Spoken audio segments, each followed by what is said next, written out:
certeza que ninguém passa.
Então, o Oberdan, ele vinha aqui na minha casa a cada 2 meses e nos intervalos dos 2 meses, quer dizer, eu ia para São Paulo e nós jantávamos em São Paulo e almoçávamos aqui, então nós estávamos juntos a cada mês, assim, para almoçar, fora os encontros que não eram gastronômicos, né?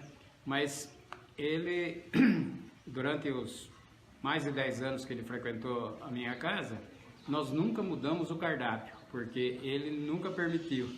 Como era a cada 2 meses, então poderia repetir. E o que ele comia e gostava muito era o risoto bem temperado, com azeitona, com queijo, presunto, essas coisas todas, né? E então o Oberdan gostava muito, mas ele não era assim de comer demais. Ele comia mais ou menos, mas ele gostava de coisas saborosas, né? E a gente percebia que ele gostava, então, e aí todo ano, toda vez que nós nos encontrávamos, eu dizia: Oberdan, quer que faça uma lasanha? Não se muda time que tá vencendo, né? E então, durante 10 anos, cada 2 meses, esse era o prato que ele comia aqui conosco, que é um arroz de forno, né, vamos dizer assim, um risoto que vai ao forno e com cobertura de queijo, presunto e catupiry, né? Não resta a menor dúvida que é um prato muito delicioso, né?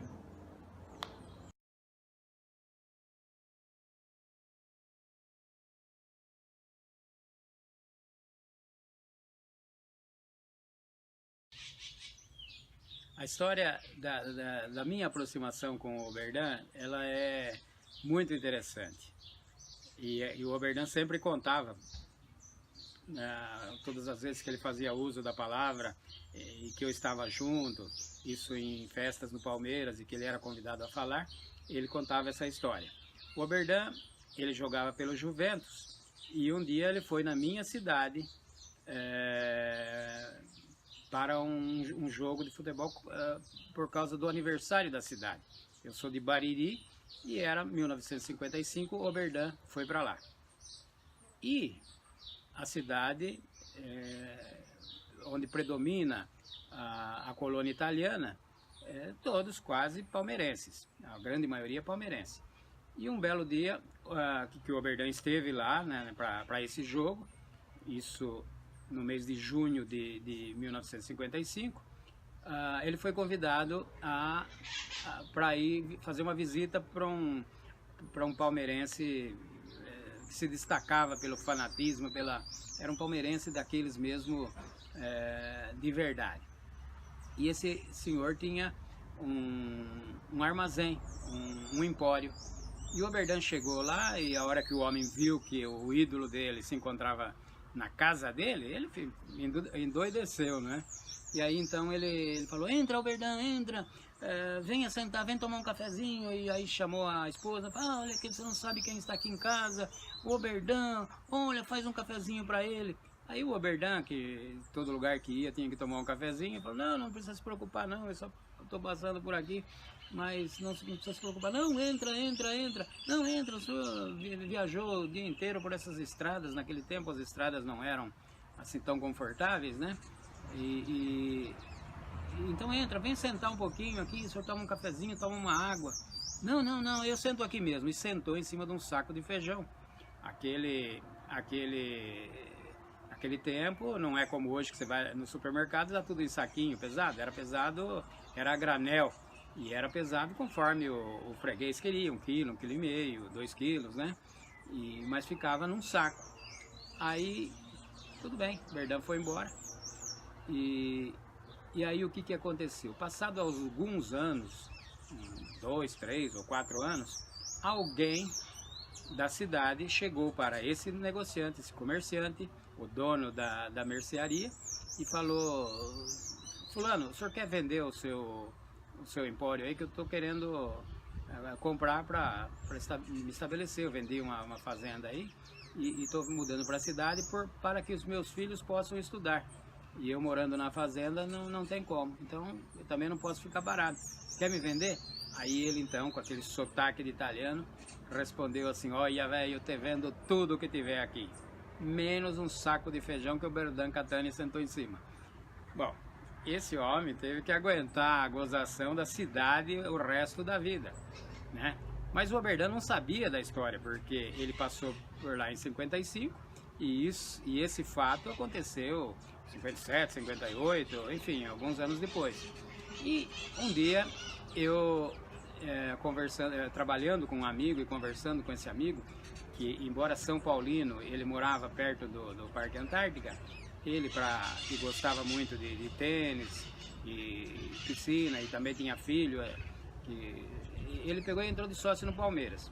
E um dia ele chegou para mim e falou assim, pô, Osni, tem uma mesinha lá que todo sábado, lá na cantina, tem uns jogadores do Palmeiras do passado que estão sempre lá e ficam lá e falando alto e tomando Campari e conversando, comendo batatinha frita. Eu falei, mas quem que? Falou, eu nem sei porque eu nem palmeirense sou, mas eu sei que um deles é o Oberdan, porque um dia eu tava lá, fui na cantina e eu vi alguém da mesa, um senhor se levantou, foi até a cantina para pegar uma batatinha frita, até na frente, né? E aí então a pessoa chamou, ô Oberdan, pega uma Coca-Cola para mim também, né? Já que você tá aí. Aí então ele falou, o Oberdan tá lá. Eu falei, puxa, o Oberdan, né? O Oberdan tem uma história para contar para ele. Aí eu escrevi a história pro Oberdan, contando que ele esteve lá e tal, e que o homem do saco de feijão onde ele sentou, guardou de lembrança e vendia tudo, a mercearia dele, menos o saco de feijão, porque o senhor sentou em cima. Bom, é claro que a essas alturas o Oberdan ficou todo feliz, né? Porque o ego, né? Então ele até pegou a carta que eu mandei, segundo esse meu amigo que entregou a carta para ele, e falava, ai que vocês não me dão nada por mim, mas tá vendo como é que eu era, né? O pessoal, até o saco de feijão, o pessoal guardava, né? E aí ele pegou e falou para esse meu amigo, eu quero conhecer esse que me mandou a carta. E aí então, chegou na segunda-feira, nós trabalhávamos juntos, né? E aí eu fui pro trabalho, ele falou, poxa, entreguei lá, você quase matou o Oberdan de alegria, né? E ele quer te conhecer, me deu o telefone dele. Aí eu liguei para casa dele, né? Eu também confesso que eu também queria isso, né? Me aproximar de uma pessoa que a minha família, os meus avós, todos, ele era um ídolo, porque ele representava a colônia italiana, e eu também sou descendente italiano, então os meus avós adoravam o Oberdan. E então aí eu peguei, liguei para ele, ele falou, meu irmão, vem aqui, que eu quero, né? Aí fui na casa dele, ele me ensinou onde era, mas na hora eu fui e cheguei lá, ele já estava me esperando, aí me mostrou os troféus dele, ficou tão feliz assim com a minha, né? E falou, olha, os meus amigos também querem te conhecer, vamos almoçar um dia desse. Aí eu falei, senhor Berdan, eu aceito, eu vou almoçar com o senhor, só que eu não posso marcar com antecedência por causa dos meus compromissos assim profissionais, que a gente não sabe se tem uma reunião e tudo, porque muitas coisas marcam de última hora. Então eu só vou poder marcar a data com o senhor no dia que eu não tiver nada. Ah, tudo bem, você me avisa.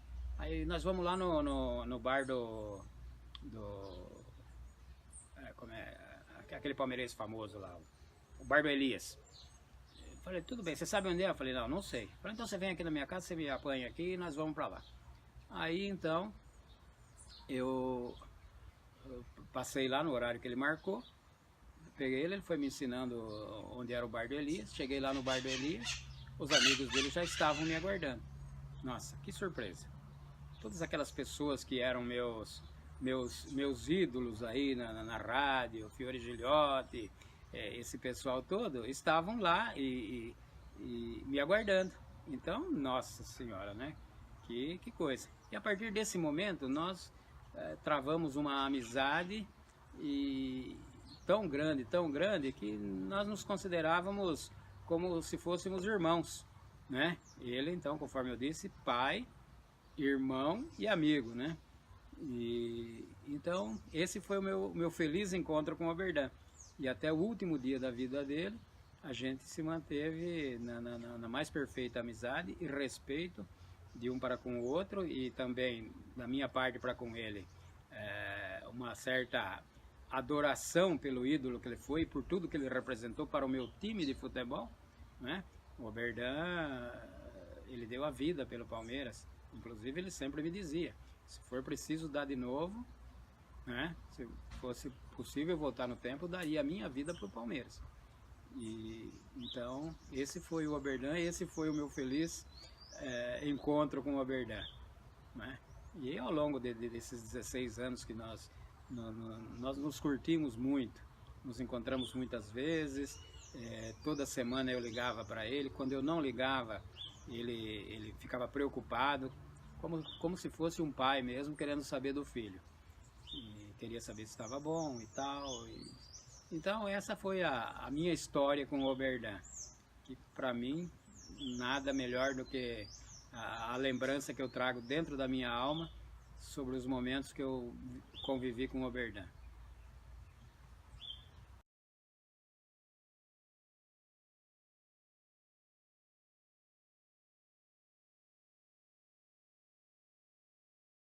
Dele 99.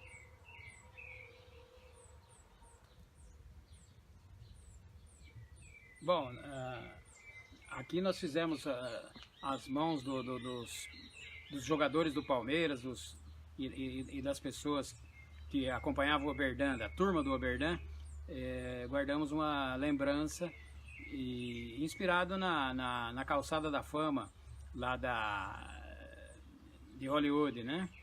E então eu tenho aqui a mão do Oberdan, que foi feito em 1999, que nós até prestamos uma homenagem a ele, fazendo uma placa quando ele recebeu o título de o goleiro do século. Ele foi considerado o melhor goleiro do Brasil no século XX e recebeu troféus e tudo, mas a homenagem que nós prestamos a ele foi exatamente essa daqui. Ele esteve aqui, como ele vinha durante 10 anos, a cada 2 meses ele estava aqui conosco. Raríssimas foram as vezes em que não deu certo para vir a cada 2 meses, então, mas em resumo, 6 vezes por ano é certeza que o Oberdan vinha aqui. E nós começamos a guardar de lembrança as mãos, e que hoje nós temos aqui e guardamos com muito orgulho, porque afinal de contas foram as mãos do Oberdan que o encheu assim de glória, né? Porque foi com as mãos que ele fez a carreira dele e fez o nome dele, e é dessa maneira que ele é respeitado hoje, mesmo porque ele defendeu o clube do coração dele, o clube da alma, e foi com as mãos, né?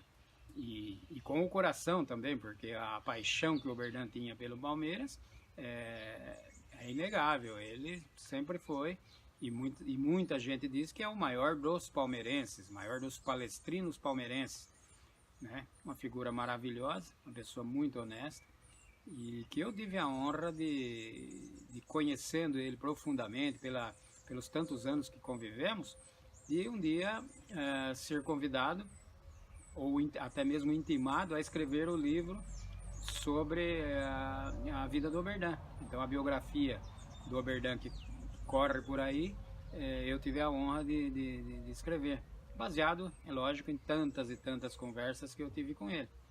Então é uma das coisas que eu mais me orgulho, assim, é de ter tido amizade com esse grande atleta, esse grande homem, né? Porque mais que atleta, ele me impressionava como um homem de alma boa, pura, uma pessoa de uma honestidade impressionante, assim. Então, o grande Oberdan foi para mim um presente de Deus. A amizade que eu tive com ele, eu jamais esquecerei, mesmo porque ele me considerava muito bem, como se eu fosse um filho dele, né? E eu sempre dizia para ele: Oberdan, o senhor é um amigo, um irmão e um pai. É assim que eu vejo o senhor, porque quantas e quantas vezes o senhor me aconselhava como se fosse um pai, né? E ao mesmo tempo era um amigo, e ao mesmo tempo era um irmão.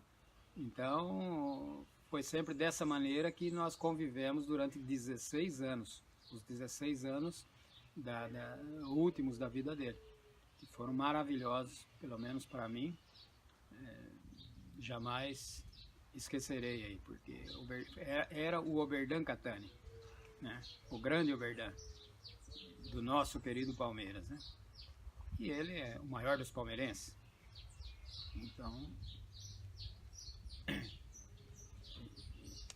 e aqui a gente tem a lembrança dele, né, marcado aqui, que no concreto eu desconheço, pode ser que ele tenha colocado a mão em algum lugar. Eu sei que até pro amigo Mark Luan aí, tem uma impressão dele num papel com tinta, né?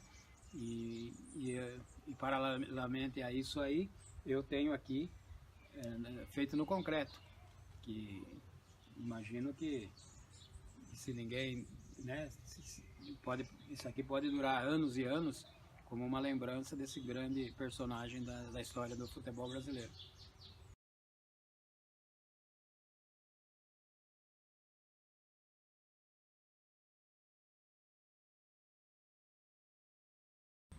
O pai do Oberdan era um italiano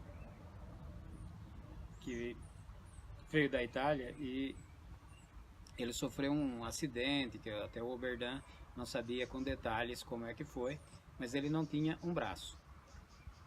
E ele vindo ao Brasil, ele acabou se apaixonando por uma brasileira, Dona Cândida, aí da região de Sorocaba. Parece-me que era de um bairro que hoje está dentro de Sorocaba, mas era um distrito de Sorocaba, que é Cajuru do Sul. E os dois se casaram e tiveram diversos filhos, parece-me que é coisa de 9 ou 8, né? E todos palmeirenses e tal, e todos criados com aquele rigor do italiano, né? Que é muito rigoroso na criação, aqueles italianos antigos, né? O trabalho para o italiano é qualquer coisa de obsessão, né? E o Oberdan aprendeu a trabalhar muito cedo, e os irmãos também. E então, desde de criança, o Oberdan ajudava o pai. O pai tinha uma pequena fábrica de fundo de quintal, onde fazia o refrigerante da época, que todos chamavam de gasosa, né? E ele com um braço só, ele pegava os engradados com uma mão só e punha empilhava. E o Oberdan, já desde criança, colava aquele selinho, porque os refrigerantes em cima da tampinha tinha um selo antigamente. Então, desde criança ele foi trabalhando e aprendeu o trabalho muito cedo. Depois ele perdeu o pai. E aí então ele começa a trabalhar, a entregar jornal. E como ganhava o Jornal Cruzeiro do Sul, que existe até hoje em Sorocaba, e ele, para entregar mais jornais, ele entregava correndo. Ele, para poder, porque ele ganhava por unidade entregue. E com isso, ele fazia um exercício já de madrugada. E ele foi se tornando, já tinha a tendência, né, o corpo dele, já por natureza dele, é uma pessoa forte, e com todo esse treinamento, ele se tornou um homem super forte, né? E a mesma coisa os irmãos dele. Então aquela família assumiu muito cedo as responsabilidades, né? Porque perdeu o pai, que também já tinha alguma dificuldade por causa de faltar um braço, né? E então eu me lembro até que ele me disse que ele nasceu na rua 7 de setembro, lá em Sorocaba, número 57. E que na ocasião era uma casa de quintal grande. E era no quintal que eles mantinham esse pequeno negócio. O pai dele, um espírito empreendedor. E sempre, né, lutavam com as dificuldades, e por isso que acabaram sendo voltados ao trabalho. Porque o trabalho era uma necessidade e uma obrigação, né? E aí, quando foram crescendo, um irmão foi para... porque tantos numa casa, um irmão foi para Santo André, e esse irmão foi o que acabou conduzindo ele para fazer um treinamento no Palmeiras, e outros irmãos ficaram em Sorocaba, e cada um foi tomando o seu caminho, né?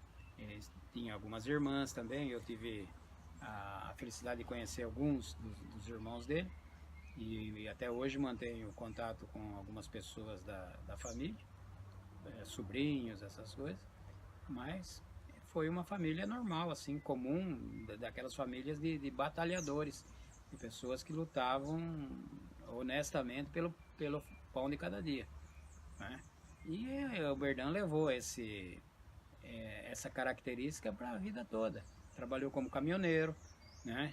Ele recebeu do delegado da cidade a carteira de motorista antes de completar os 18 anos, pela responsabilidade, né? E também o delegado vendo que ele precisava muito do emprego que ele almejava, e ele trabalhou como caminhoneiro no começo da carreira dele, né, no começo da vida, e jogava naqueles times de futebol de Sorocaba. Jogou no Fortaleza, né, jogou, enfim, naqueles times do São Bento, e depois ele sempre passava indo para São Paulo fazer entrega dos produtos da região de Sorocaba, os produtos agrícolas, né, cebola, enfim, laranja, batata, né, que entregava no Mercadão, e eles tinham que ir bem de madrugada. Quando voltava, o Palestra, naquele tempo era Palestra ainda, o Palestra estava treinando, né, lá no Parque Antártica, e eles passavam aí na rua em frente, para vir para Sorocaba, e aí ele parava, né, porque inclusive ele viajava junto com o patrão, o dono do caminhão, e paravam aí, ficavam aí 20 minutos, meia hora, vendo o jogo. E o Berdão me dizia que ele dizia para o patrão dele: um dia eu vou pegar o lugar do Clodoaldo, que era o goleiro do Palmeiras na época. Clodô, né? Chamava Clodoaldo, mas todo mundo chamava de Clodô. E aconteceu mesmo. Um dia o Berdão foi para São Paulo para treinar, e acabou dando certo, e ele foi conduzido por esse irmão dele que morava em Santo André, me parece Atos, né?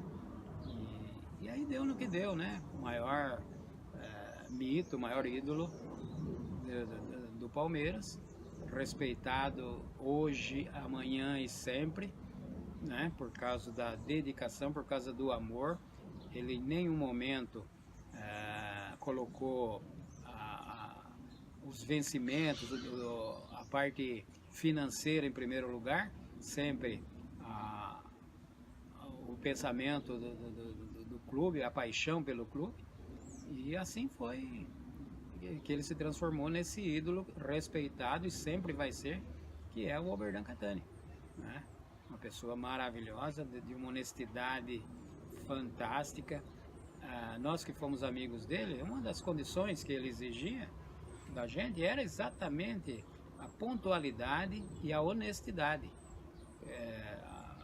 Quando houve, inclusive, um caso aí que uma pessoa passando por num posto, num restaurante de beira de estrada, num posto de gasolina, e a mocinha que atendeu esqueceu de marcar um espetinho na ficha e falou: "Oh, Oberdan, ganhei isso aqui, né?" Aí ele pergunta: "Mas por quê? O que você ganhou? Eles estão distribuindo?" Não, é que ele esqueceu de marcar. O Oberdan expulsou esse cara do grupo, simplesmente expulsou. Falou: "Você nunca mais vai andar com a gente, porque para andar comigo tem que ser honesto." Então esse é o Oberdan, o grande Oberdan, né? Que além do grande atleta, do grande mito, do grande palmeirense, do grande palestrino que foi, era também um grande homem, né? De uma honestidade, palavra, é daquele tempo mesmo do fio de bigode, né? Que todos dizem que é uma coisa rara hoje, né? Mas esse foi o Oberdan que eu convivi e aprendi muito com ele, porque muito do meu comportamento hoje eu recebi do exemplo que o Oberdan me deu, porque ele foi um modelo para mim, né?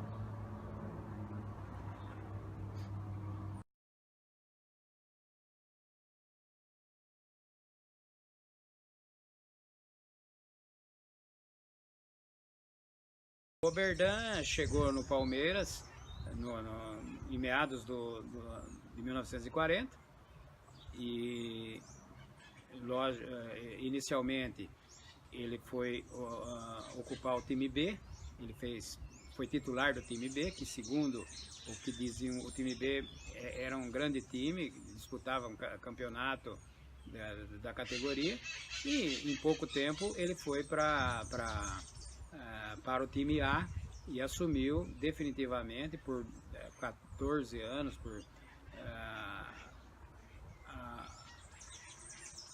a camisa número 1 do Palmeiras como titular. E ao longo dessa história de Oberdan no Palmeiras, o Palmeiras passou por algumas modificações, dado a guerra. Então o Palmeiras chamava-se Palestra Itália e de repente, por causa da guerra, foi obrigado a mudar de nome. O Oberdan fez as últimas partidas do Palestra Itália como titular. O Palmeiras, de abril até início de setembro, ele se chamou Palestra São Paulo, fez diversos jogos e todos eles o Oberdan foi o goleiro titular. Não houve um outro goleiro que jogou no Palestra São Paulo, a não ser o Oberdan Cattani. No primeiro jogo, com o nome de Palestra, aliás de Palmeiras, o Palmeiras acabou ficando campeão em cima do São Paulo. Naquela memorável tarde de 20 de setembro de 1942, a famosa arrancada histórica, que a fotografia chamada arrancada histórica, o Oberdan está conduzindo a bandeira do Brasil, é um dos que conduz a bandeira do Brasil, e ele me contava muito assim como da emoção daquele jogo, das vaias que receberam. Ele me dizia que quando ele fecha os olhos assim e lembra daquilo lá, ele ainda ouvia, isso no final da vida, ainda ouvia as vaias. Aquele barulho das vaias ficaram registrados na memória do Oberdan. E eles entraram com a bandeira do Brasil exatamente para ver se a torcida adversária pelo menos respeitasse a bandeira do Brasil. O Brasil passava por um momento de participação na Segunda Guerra Mundial, e quando o patriotismo sempre é ativado, se torna até maior, né? Mas mesmo assim foi vaiado. Aí aconteceu aquelas coisas todas, né, que todo mundo sabe. O Palmeiras acabou vencendo o São Paulo fugiu de campo e o Palmeiras ficou campeão, né? O campeão de 1942, que foi o primeiro campeonato em que o Oberdan ficou campeão paulista. Ele já, pela seleção paulista, ele já havia jogado, já tinha tido uma grande participação, mas ele ficou campeão em 1942, né? Então, ele foi o último dos palestrinos, porque ele jogou nos dois palestras, Palestra Itália e Palestra São Paulo, e depois jogou todo esse tempo no Palmeiras, e foi o último palestrino a falecer, a nos deixar. Então, ele é uma história, coincide a história dele com a história de glória do Palmeiras, né? Então, por isso que essa estátua, esse busto que tem lá no Parque Antártica, é mais do que merecido, porque a homenagem mais do que justa, porque trata-se de uma pessoa que deu a vida para o Palmeiras, deu a vida para o Palestra, deu a vida para os dois palestras, na verdade. E depois, durante a vida toda, quando o Palmeiras perdia, ele não queria nem sair de casa. E ele sempre dizia, o dia que o Palmeiras perde, não é o Palmeiras que perde, sou eu que perco, né? E então, essa figura de paixão pelo Palmeiras, que nunca deixou de respeitar os adversários, né? Quando ele se encontrava com alguém que vinha conversar com ele, mesmo torcendo para outro time, era sempre bem recebido, era sempre respeitado, né? E então esse foi o grande Oberdan, que deixou para nós uma mensagem e um exemplo, e é um modelo que, se a gente conseguir fazer a leitura de tudo que ele nos ensinou, vai ser de grande utilidade para nossas vidas, né? Eu digo que a minha convivência com ele, eu tenho as marcas do Oberdan, porque como admirador, pela convivência que eu tive com ele e tudo, eu vivi muito Oberdan, né? Então, eu fico muito feliz com isso e acho que essa passagem desse homem na minha vida me deixou marcas profundas, inclusive eu tenho muito orgulho de ter sido amigo do Oberdan, né? Então essas são coisas que a gente nunca pode esquecer, e com muita honra, muita alegria, eu posso dizer para todos, né, inclusive para os meus descendentes, que eu fui amigo desse homem.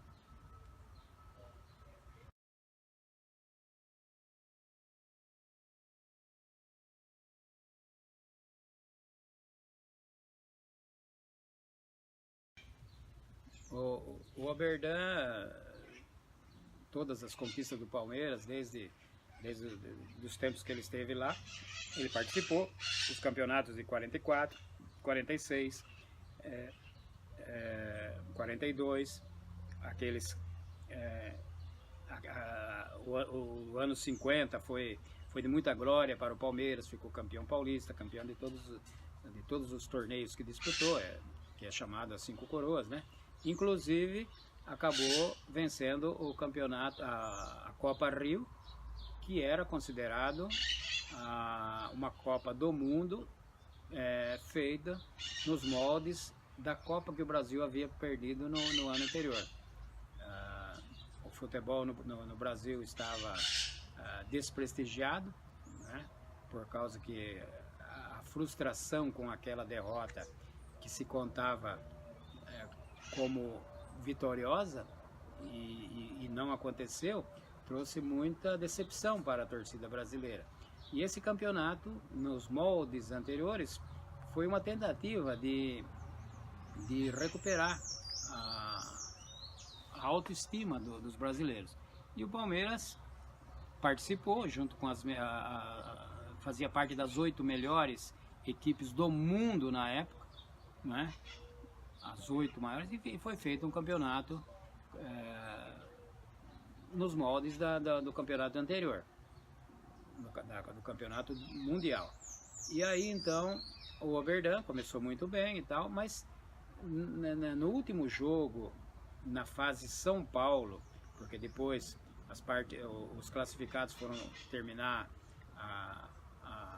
o campeonato, o torneio, né, no Rio de Janeiro, que era a capital do Brasil na época, o Palmeiras procurou poupar alguns jogadores.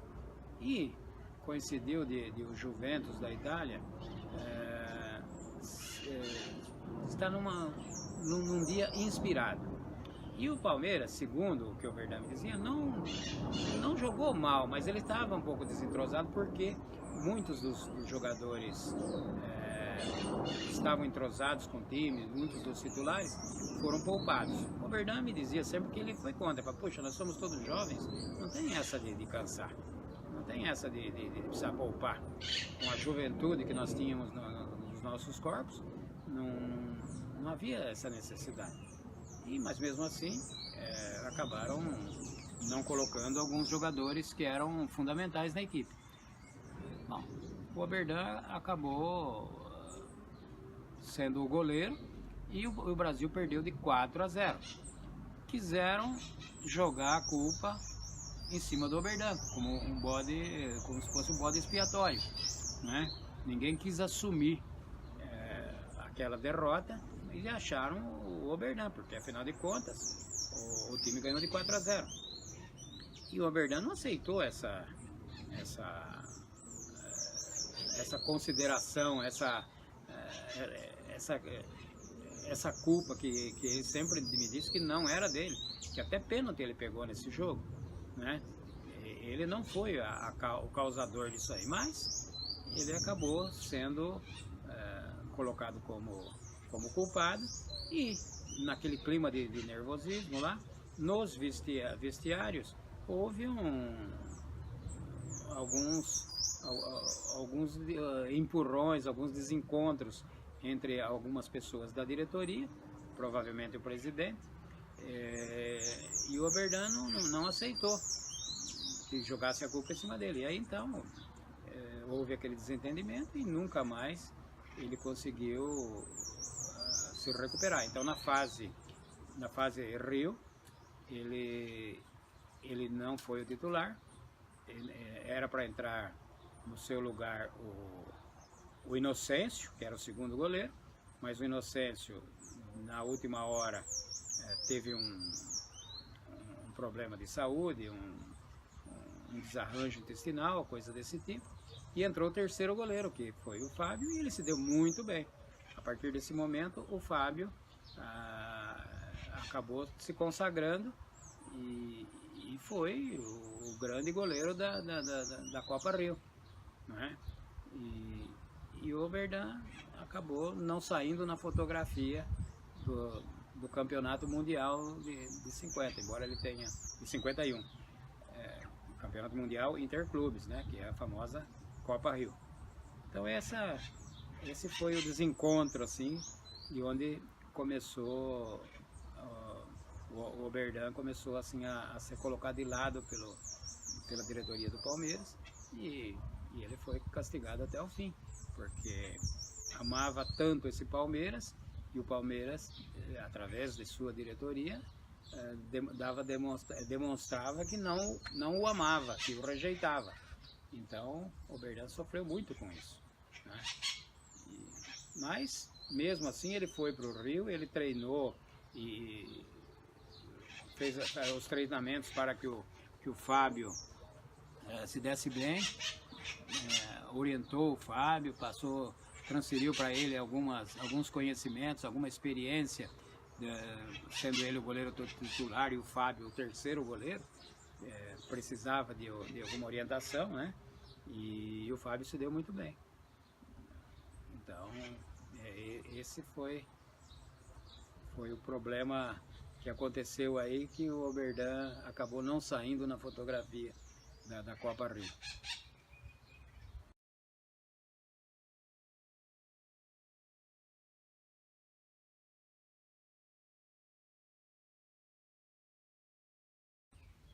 Bom, então, após essa derrota do Palmeiras para o Juventus na fase de São Paulo, embora o Palmeiras tenha ficado campeão da Copa Rio, o Oberdan caiu assim no ostracismo dentro do Palmeiras. A partir desse fato, desse desentendimento dele com as pessoas da alta diretoria, ele nunca mais conseguiu se recuperar. Isso como titular e tudo, embora sua qualidade como jogador de futebol não o comprometia. E aí ele fica aí no Palmeiras, reserva do Fábio e tal, e com muita paciência e tal, suportando essa, vamos dizer, até humilhação, né, considerando que ele foi o grande ídolo do Palmeiras e até hoje é dessa maneira que ele é visto pelos torcedores. Ele vai sendo colocado meio de escanteio, até que um momento a diretoria do Palmeiras resolve dispensá-lo. Mas ninguém teve coragem de falar: Oberdan, você está dispensado. Puseram a carta de demissão dele, enfim, a demissão dele, assim, dizendo que você não precisamos mais de você, dentro de um envelope. Falaram: Oberdan, tem um envelope para você lá na mesa lá. Aí ele vai lá e pega o envelope, abre e vê que é a demissão dele. Aí ele, com aquela paixão pelo Palmeiras, ele jamais imaginava que um dia, apesar de tanta pressão, que um dia ele tivesse que deixar o amor da vida dele, que sempre foi o clube do coração dele. Ele nasceu Palestra, né? E então aí ele procura ficar no clube de qualquer maneira, se compromete e propõe que ele ficaria como treinador de goleiro, até como auxiliar do massagista. Ele se propôs. E aí então começa uma fase de muita humilhação. Pessoas da diretoria diziam assim para ele: Oberdan, você que foi motorista de caminhão, por que você não vai procurar um emprego lá na CMTC, que era a companhia de ônibus que fazia o transporte público de São Paulo, que você vai se dar bem lá. Por que você é um cara forte, por que você não vai ser guarda no banco, ficar na porta do banco, como segurança do banco? Então foi uma humilhação muito grande. E ele queria provar que ele não estava acabado. Aí então, o Juventus, vendo que ele estava encostado, o convida e ele vai para o Juventus. E ele sempre me dizia: eu fui porque eu queria provar que eu não estava acabado. Queria provar inclusive para mim, porque com essa pressão toda, com essa humilhação, a gente começa a pensar começa a ter dúvida até da qualidade da gente. Aí eu fui para provar, porque na grande verdade eu sempre achei que eu paro quando eu quiser, não quando quiserem que eu pare, porque acho que eu me preparo para isso, eu levo minha vida controlada, sem exagero, sempre me mantenho em forma e tudo, e estou bem. Aí ele vai para o Juventus e faz um campeonato maravilhoso, maravilhoso. Dos tantos pênaltis que teve, ele pegou quase todos, parece que deixou de pegar um pênalti, foram 6 pênaltis, e ele pegou 5, né? Inclusive um dos pênaltis, quem bateu foi o Cláudio Cristóvão do Pinho, que não perdia pênalti, excelente batedor de falta. Um pênalti nos pés do Cláudio era gol, né? E o Oberdan pega com uma mão só, né? Aquele Pacaembu virou de cabeça para baixo. Então, para a glória do Oberdan, ele sentiu que ele não estava acabado, porque ainda ele estava sendo aplaudido com entusiasmo e com loucamente pelos torcedores. Então estava aí provado que ele tinha condição de ficar pelo menos mais um ano no Palmeiras, que era o sonho dele, né? Mas o Palmeiras fez tudo isso. Mas mesmo assim ele nunca deixou de amar o clube dele. Ele continuou amando o Palmeiras, e embora a diretoria tenha feito isso para com ele, que eu não tenho explicação, né? Um ídolo de todos os torcedores ser tão assim desprezado pela diretoria, que é uma coisa passageira. A imagem do Oberdan vai ficar para sempre. Enquanto que os diretores que fizeram isso, pouca gente sabe quem eram, não tem nem, né? Assim eu digo assim, a nível de torcedor, quem era o presidente do Palmeiras que fez essa perseguição? Ninguém sabe nem quem é, né? Porque a gente não tem isso aí na memória, mas que o grande atleta, o grande apaixonado pelo Palmeiras, o atleta responsável que amava o clube, dava vida para o clube. Aliás, tem uma passagem do Oberdan jogando no Rio Grande do Sul que pisaram na mão dele. Na hora caíram 2 unhas e uma ficou pendurada, né? E ele não saiu do gol. Essa unha que ficou pendurada, ele arrancou com a mão. E isso pelo amor que ele tinha pelo clube, né? Ele não se entregava. Hoje a gente vê qualquer coisinha, né? Mas o Oberdan continuou defendendo e dando toda a sua força, toda a sua dedicação, apesar de, imagine, quando a gente arranca uma unha, a dor é insuportável. E ele ainda forçando essa mão, pegando bolas, defendendo, realizando defesas, faltando 3 unhas na mão, né? Esse é o Oberdan, né? E uma pessoa dessa aí só poderia acontecer o que aconteceu, ser o ídolo maior do Palmeiras, respeitado por todos, né? E enquanto existir Palmeiras, o nome dele vai ser lembrado, e sempre como um grande goleiro, um profissional responsável, que deu forças ao Palmeiras e deu a grandeza do Palmeiras. Deve-se a muita gente, mas o Oberdan não está fora desse grupo responsável por essa grandeza que é o clube do Palmeiras. O Oberdan está na linha de frente dos grandes jogadores do Palmeiras.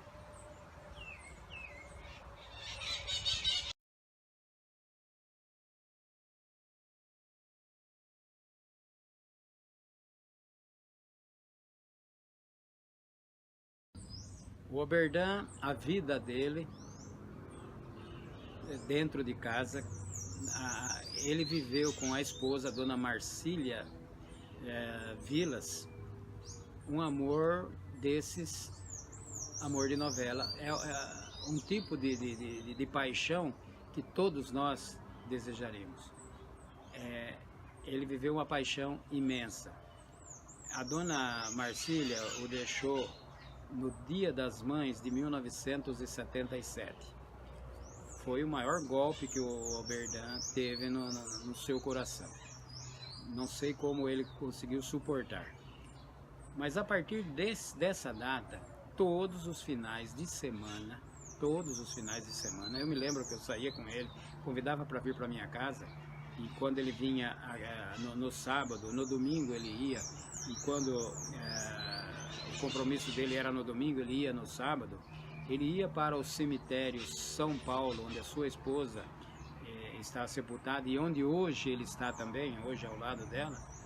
E ele, pela amizade que ele tinha com a segurança, com o coveiro, com o pessoal lá da administração do cemitério, eles guardavam para ele um balde, uma escova e um sabão, e ele ia todos os finais de semana, lavava o túmulo e ia ali naquelas floriculturas que tem no lado externo do cemitério, encostado no muro que contorna o cemitério.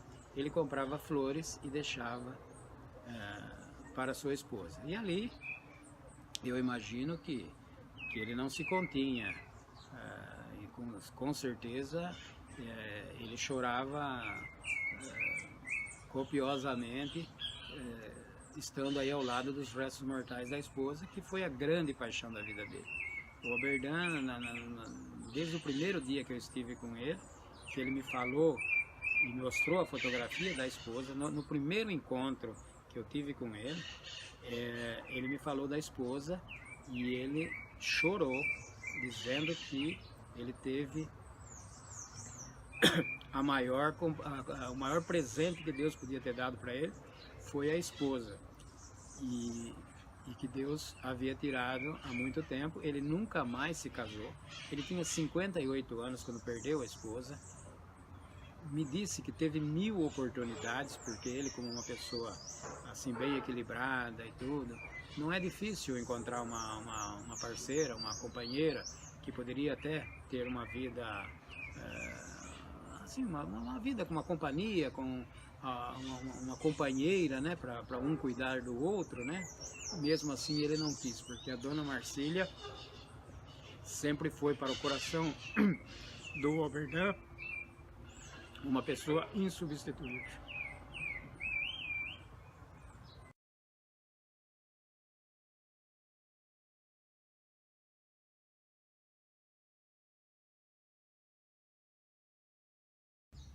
Bom, um belo dia, um amigo meu falou: Osni, você não acha que o Oberdan deveria ter um livro para que perpetuasse a história dele, porque daqui a pouco todos nós vamos embora, e o Oberdan foi um grande atleta, uma pessoa muito representativa do nosso time, e daqui a pouco as futuras gerações vão ficar sabendo muito pouco, e mesmo alguns estudantes que, principalmente na área de educação física, essas coisas, tiverem que fazer algum trabalho sobre o Oberdan, vai ter dificuldade para encontrar os dados dele, a história dele, né? Então, você não acha que o Oberdan deveria ter um livro? Eu falei: puxa vida, eu seria o primeiro a comprar esse livro, porque o Oberdan eu quero muito bem, né? Então, puxa, que maravilha! Se o Oberdan tiver um livro, eu quero ser o primeiro. Eu falei: mas quem é que vai escrever esse livro? Aí esse amigo falou: você. Eu falei: minha nossa, né? Levei um impacto, porque como é que eu, que não sou escritor, sou engenheiro civil, vou escrever de uma pessoa assim tão representativa, tão grande dentro do esporte? Se eu falhar, não representar o nível que ele foi, a qualidade dele, ou, enfim, se eu não disser tudo, mesmo porque eu não sou da época dele, eu nunca vi o Oberdan jogar, e tudo foi de leitura. Eu falei: não, mas você, como você gosta de ouvi-lo contar as histórias e tudo, você é uma das pessoas que conhece ele emocionalmente, conhece ele de todas as maneiras, e você conhece muita história dele porque ele próprio te contou, né? E, bom, eu falei: mas de jeito nenhum eu vou escrever. Mas aí um belo dia comecei a pensar, falei: puxa vida, que honra para mim escrever sobre o Oberdan. Isso só entendo isso como uma coisa que é por Deus, não é? E se Deus está me dando essa oportunidade, ele vai me ajudar também, vai pegar na minha mão para eu poder escrever esse livro para o Oberdan. E aí então, depois de tanto insistirem comigo, mais de mês, ou 1 mês ou 2 meses, eu falei: eu vou escrever. E aí então comecei a escrever o livro, peguei com o Oberdan todos os recortes de jornal que ele tinha, porque desde o tempo que ele namorava, ele não era casado ainda, a esposa dele, que veio ser a esposa dele, a dona Marcília, ela recortava o jornal e guardou todos os jornais onde ele saía. Depois, ao longo da vida dele, depois a filha também fez recortes de jornal. E também eu convivi, né, graças ao Oberdan, todos os amigos dele ficaram meus amigos. E todos eles, quer dizer, a grande maioria deles, jogaram com ele. Tinha o Turcão, tinha, enfim, um monte de jogadores, o Richard, né? E então eu achei um campo assim para encontrar as informações até fácil. Eu tinha todas as informações que saíram na imprensa e tinha os amigos dele para me contar sobre a vida dele, sobre o que foi o Oberdan. É lógico que também da minha parte e também da parte das informações dos amigos, nós estávamos falando, dizendo de um ídolo. E então, dizer de um ídolo é uma coisa que toca o coração da gente, mas a gente às vezes pode até exagerar um pouquinho, né? Mas no fim eu acabei escrevendo o livro, fiz rapidamente porque eu tinha todas as informações e aí um dia o livro ficou pronto. E aí eu levei para o Oberdan os primeiros livros que ficaram prontos. Eu peguei os 3 primeiros livros e levei. Coincidiu de eu ir para São Paulo e me encontrar com o Oberdan, levei para ele. E ele ficou até emocionado. E ele viu o livro, gostou muito. Então eu falei, bom, se o Oberdan gostou, pronto, já, né? Porque para mim interessa, em primeiro lugar, que ele aprove, né? Então ele gostou muito do livro, me disse isso, até se emocionou ao folhear o livro, né? Viu as fotografias, as coisas todas. E depois, ouvindo também a impressão e a opinião das pessoas que leram,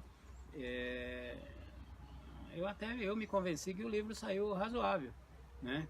E então aquela minha preocupação de comprometer a carreira do Oberdan através dos registros, né?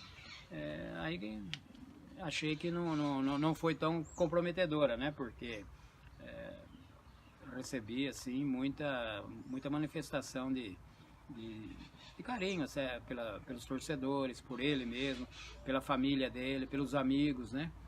Então essa foi a história do livro. A primeira edição foi 2.000 livros.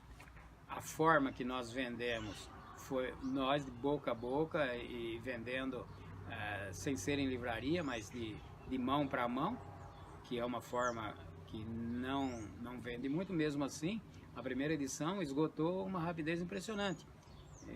Eram 2.000 livros.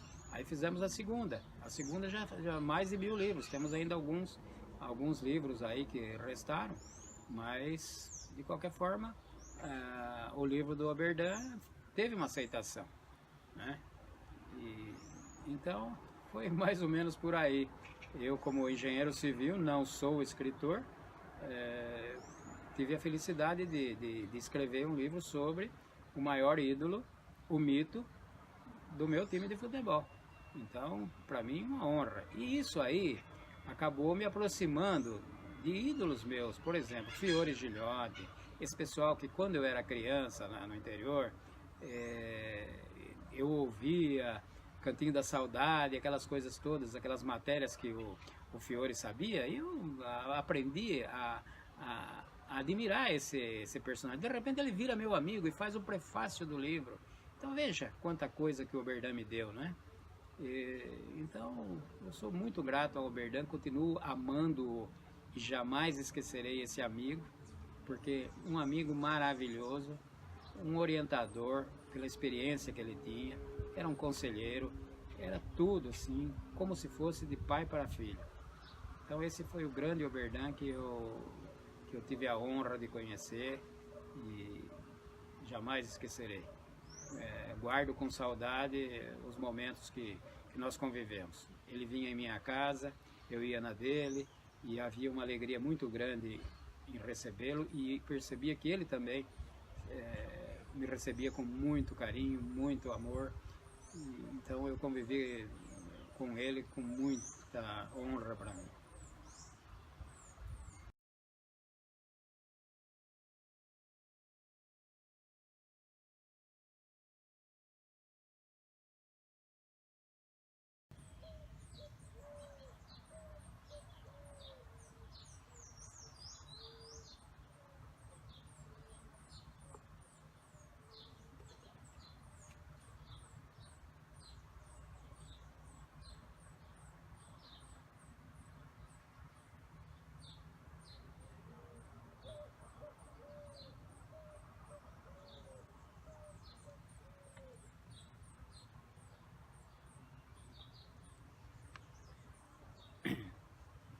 Esse livro do Oberdan Catani, inicialmente, foi feita uma tiragem de 2.000 livros.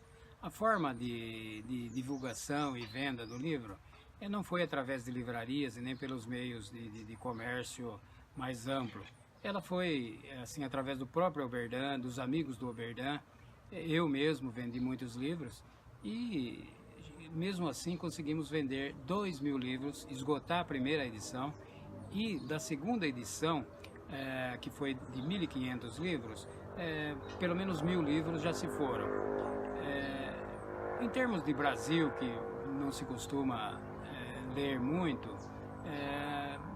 pode ser considerado assim uma venda até que razoável.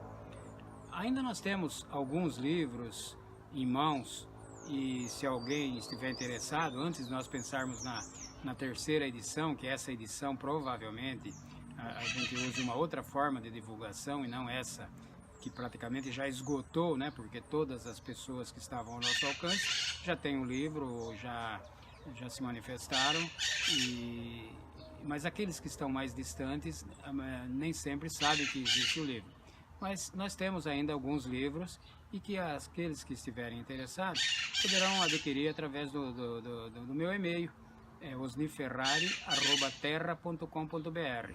O livro é Oberdan Catani, A Muralha Verde, que trata, é lógico, da biografia, da história do grande Oberdan Catani, e temos ainda alguns que podemos mandar pelo correio. O custo do livro é relativamente baixo, é R$35 pelo livro, mais R$5 pelo correio, e temos aí alguns. Então, os amigos interessados, as pessoas que têm o Oberdan como ídolo e que desejarem conhecer a história dele, nós podemos encaminhar um livro. Então, essa é a história das duas edições desse livro. Não foi feito a divulgação assim da forma mais ampla. Foi praticamente pessoal, entre os amigos, e um fala para o outro, e isso aí tem um limite. A hora que chega num certo ponto, esgota, porque todos que estão ao alcance já são atingidos, e ainda fica muita gente que desconhece a existência do livro. Quanto ao livro, muitas pessoas se manifestaram como um livro interessante, mesmo porque trata da história, de uma história maravilhosa, de um grande atleta, respeitabilíssimo, né? E então vale a pena conhecer a história de um grande homem, de um grande atleta, de uma pessoa que soube amar um clube de futebol, a sua família, sua esposa, seus amigos. E então é interessante conhecer a vida do Oberdan. É mais um exemplo que a gente pode contribuir até mesmo com a nossa formação.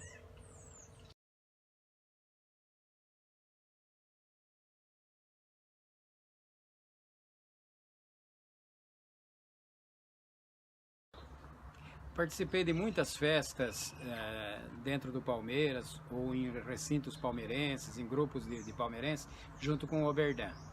E uma das coisas que me chamava muito a atenção e mostrar assim o quanto esse homem era apaixonado por esse nosso clube, é que quando tocava o hino do Palmeiras, quando surge o Alviverde imponente, o Oberdan levantava, mesmo com as dificuldades que ele tinha no fim da vida, joelho, coisas que ele trouxe da carreira profissional dele, são lesões no joelho, essas coisas todas, que ele tinha uma certa dificuldade para caminhar, caminhava com muita dor.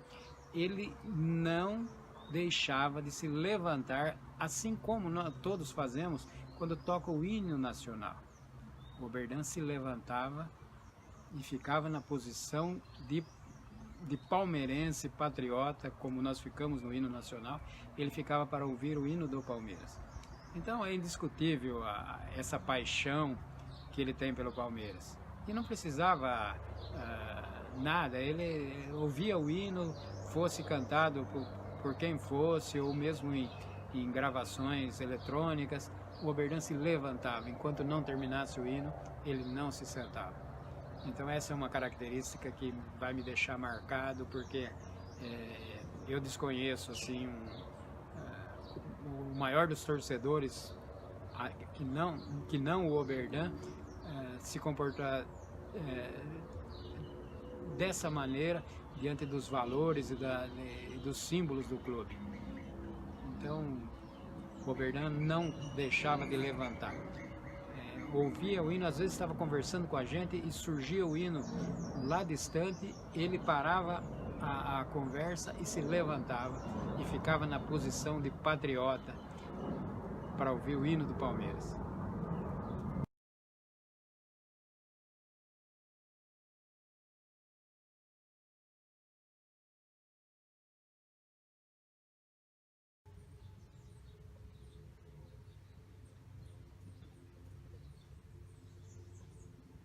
A respeito desse dedo do Oberdan torto, o dedo menor, aí o mínimo da mão direita, já ouvi muita gente, muitos cronistas esportivos dizer que esse dedo torto, esse dedo defeituoso, vem de um ferimento que ele teve no gol. Eu até contei que no Rio Grande do Sul ele esmagaram as 3 dedos dele, 2 a unha caiu, né? E uma que ficou pendurada ele arrancou com as próprias mãos e continuou jogando.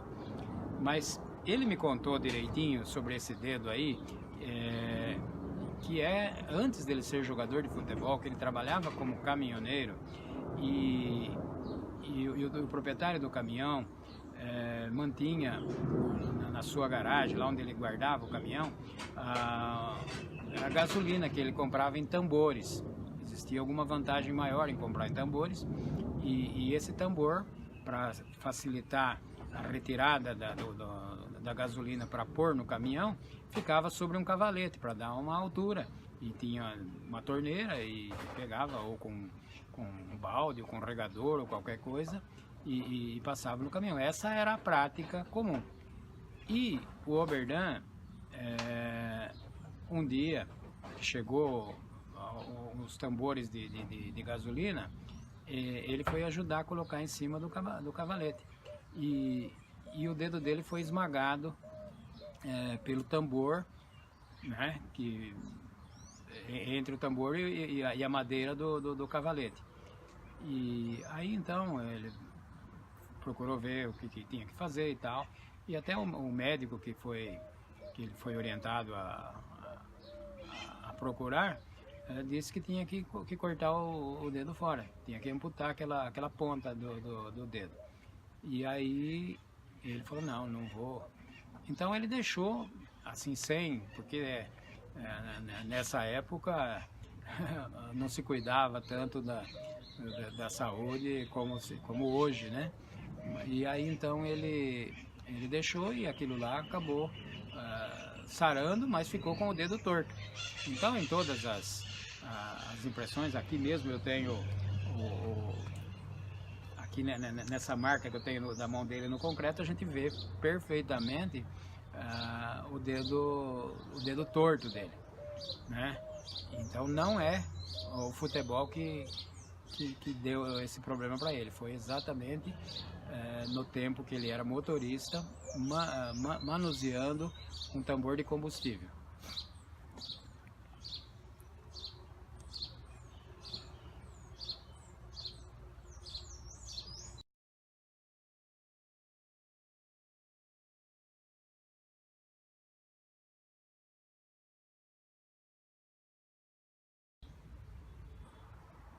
O Oberdan e a dona Marcília tiveram 3 filhos.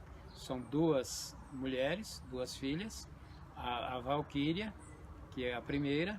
Depois teve um filho, que é o Oberdan Júnior. E teve, por último, a Mônica. E ele sempre morou com a Mônica. A Mônica cuidou dele toda a vida dele, né? Porque morou junto. A Mônica não, aliás, a Valquíria, ela não tem nenhum filho, então o pai viveu com ela e recebeu todos os cuidados dela.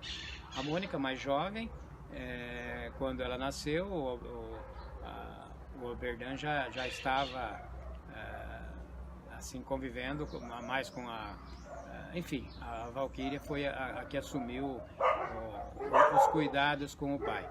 E o filho se casou também e teve 3 filhos, né? E 2 filhas e um filho igual ao pai, e foi morar ali nas vizinhanças do pai. Mas a filha que cuidou dele, que levava no médico, que controlava os remédios, que, enfim, cuidava do pai, foi a Valquíria, a filha mais velha.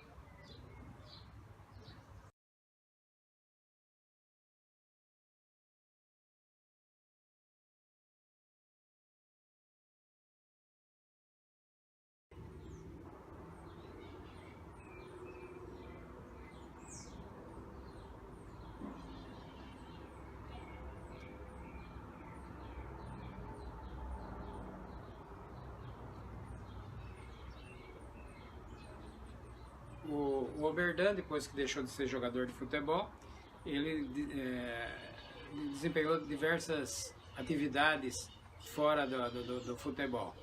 Ele inicialmente ele comprou um posto de gasolina e com 2 sócios, que foi fruto do que ele conseguiu guardar com o futebol. E no fim, a sociedade não é sempre que dá certo. Depois ele mudou um pouco de atividade, trabalhou como motorista de táxi em São Paulo. Além de ser motorista de táxi, ele conseguiu comprar um carro a mais e ele tinha motorista que trabalhava para ele, mas ele, com aquela alma boa e pura dele, achou que também não estava dando certo, porque ele acabava não tendo o retorno que ele esperava. E ele trabalhou também, onde que ele se deu bem, foi trabalhar com sucatas, ferro, metais, que ele retirava em algumas pequenas siderúrgicas e que produzia metais e também tinha os seus rejeitos, e aí então ele tirava comprava de uma, os recortes, essas coisas, e vendia para pequenas siderúrgicas. Aí ele se deu bem. Nesse meio de tempo, lógico que ele deve ter começado a pensar na sua aposentadoria, e aí então ele conseguiu se aposentar como operador dessas funções, dessas profissões aí desses trabalhos que ele desempenhou. E aposentou, imagino que da forma que é a aposentadoria nossa, praticamente insuficiente para ter um conforto, principalmente na velhice, quando remédios e essas coisas todas exigem um pouco mais de recursos. Então, o Oberdan passou por tudo isso, que é uma coisa que todos os brasileiros têm esse problema com essa nossa previdência insuficiente. Mas ele se virou e sobreviveu aos 95 anos, no seio da família.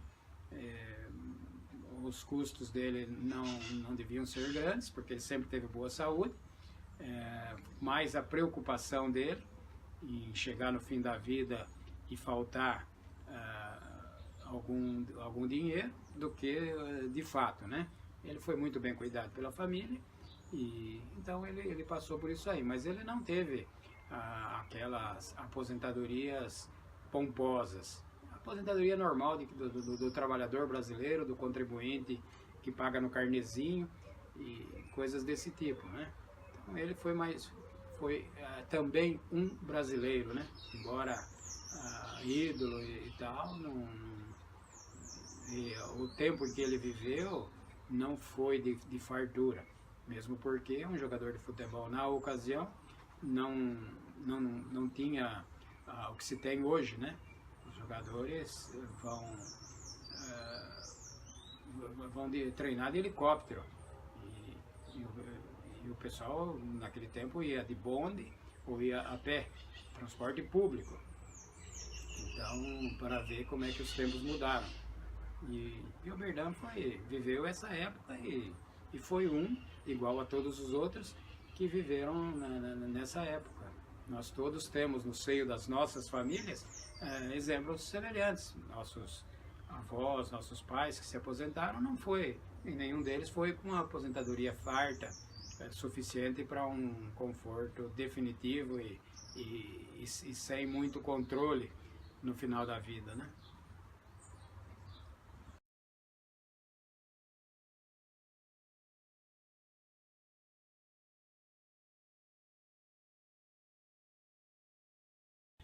Quem me ensinou a ler, lógico que foi os bancos escolares, né? Eu, desde que atingi a idade escolar, 7 anos, meus pais me colocaram na escola e eu prossegui dentro das conquistas através do estudo, né? Consegui um diploma de engenheiro civil e sempre para chegar avançar na educação, a gente vai se aperfeiçoando na leitura, né? Porque a leitura até aproveitando a oportunidade, eu quero prestar uma homenagem a todos os meus professores, porque eles me ensinaram a ler, os meus pais me ensinaram o meu comportamento, a minha personalidade e tudo, mas os professores me fizeram avançar um pouco mais e os meus pais me entregaram aos meus professores e eles me devolveram aos meus pais com um diploma na mão. Então, só isso que os professores fizeram para mim. É muito?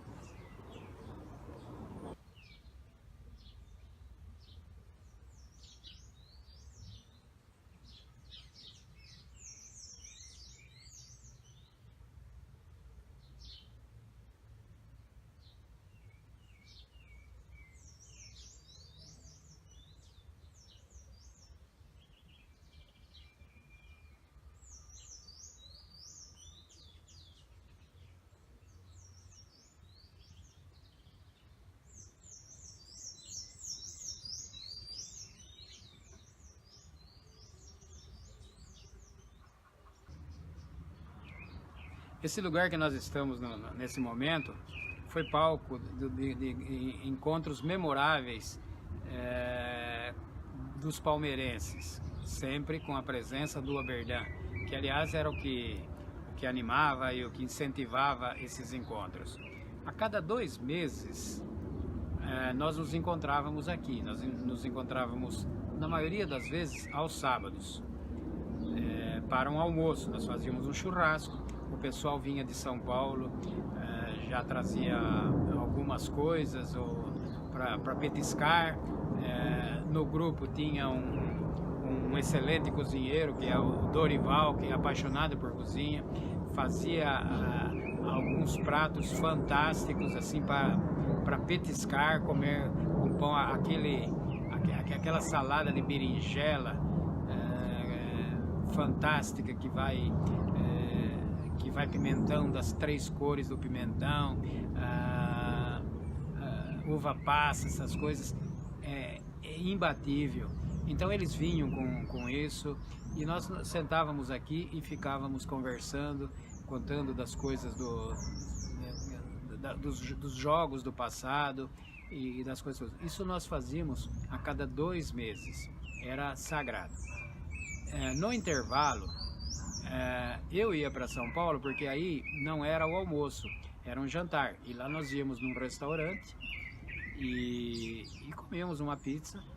E ali recebia outras pessoas que não vinham aqui por causa dos afazeres, por exemplo, Fiore Gilhote, o próprio presidente do Palmeiras na época, até o Laudo Natel, que era amigo do Turcão, porque o Turcão jogou no São Paulo, chegava a comparecer nesses encontros lá em São Paulo.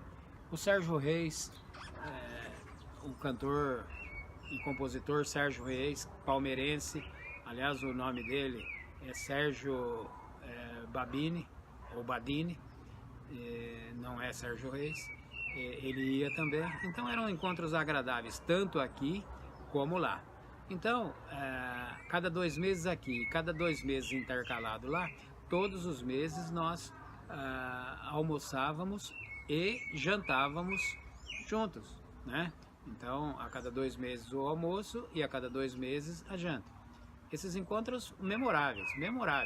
Tenho as fotografias de todos eles e guardo com muita saudade, porque corria muito papo gostoso, era uma reunião de família. Mesmo depois que nós paramos com isso, porque o pessoal deixou de dirigir, porque a idade foi avançando, então ficava difícil a gente se encontrar. Isso mesmo, nos últimos 2 ou 3 anos, todos diziam com saudade daqueles encontros maravilhosos, né? E então esse era o lugar do nosso encontro. O Verdun deitava numa rede aí, e também sentava na mesa, ficavam todos à vontade, alguns nos dias de calor tiravam até a camisa e ficavam contando aquelas histórias gostosas que para a gente que não viveu, a gente vivíamos, né? Vivíamos com ele no momento que eles viveram e a gente só sonhou. Então aprendi muitas histórias, e isso foi útil para mim, porque quando eu escrevi o livro, eu já tinha conhecimento de quase todas as histórias, aquelas histórias fantásticas da geladeira do Turcão, enfim, aqueles fatos que aconteciam com ele, as viagens que faziam para os jogos no interior e no exterior, os desencontros com técnicos, as briguinhas que havia na concentração, que a gente, a não ser diretamente com eles, a gente nunca ficou sabendo, não estão registradas na mídia, mas a gente sabia porque era um negócio assim do íntimo deles, aquelas histórias que eles contavam só entre amigos, né?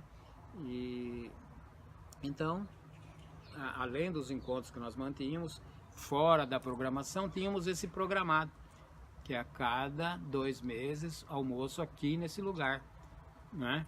E a cada 2 meses, um jantar em São Paulo, que nós íamos numa pizzaria, mais pela conversa do que pela comida, porque a gente ficava conversando e ouvindo histórias e, enfim, nos aproximando mais, que é a gente estar se aproximando dos nossos ídolos é uma experiência altamente fantástica, né? A gente conviver com aquelas pessoas que foram os ídolos de infância, que nem no meu caso, Fiore Gilhote, o próprio Verdun, que eu nunca vi jogar, mas eu via os meus avós dizerem dele, do amor que ele tinha pelo Palmeiras, e enfim, as grandes qualidades do Verdun. No fim, eu acabo virando amigo dele, para orgulho meu e dos meus parentes que o conheceram à distância, né? Só através de rádio, essas coisas, depois de repente ver um neto ou um bisneto convivendo com o ídolo deles, né? Então isso para mim foi fantástico, são coisas que a gente nunca pode esquecer, né? E também é um privilégio ter acontecido isso com a gente.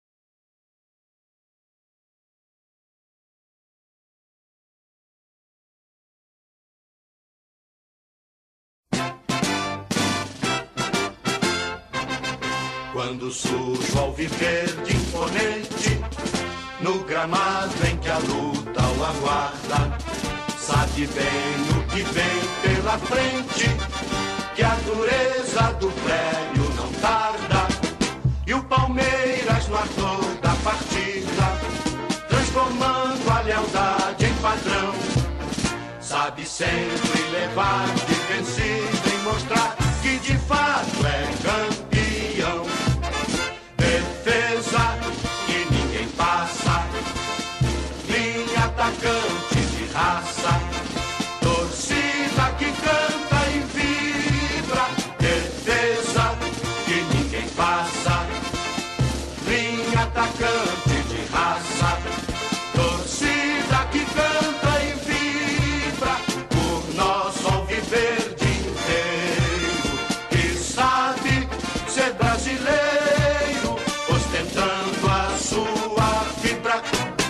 Quando surge o alviverde imponente, no gramado em que a luta o aguarda, sabe bem o que vem pela frente, que a dureza do prédio não tarda, e o Palmeiras no ardor da partida, transformando a lealdade em padrão, sabe sempre levar